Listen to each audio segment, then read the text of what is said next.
Hey everybody, this is Jason with Everything ATV UTV Reviews. I'm going to show you how to do an oil change on a 650 brute force. You're going to need a 17mm hatchet. You're going to need a 17mm to remove the drain plug.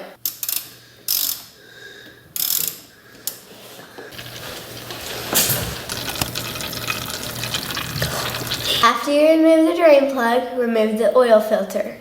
The oil filter is located in front of the front left tire.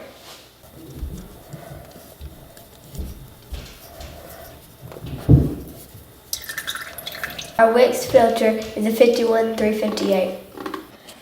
The manual calls for 1.85 quarts of oil. My dad likes to use Rotella T6 5W40.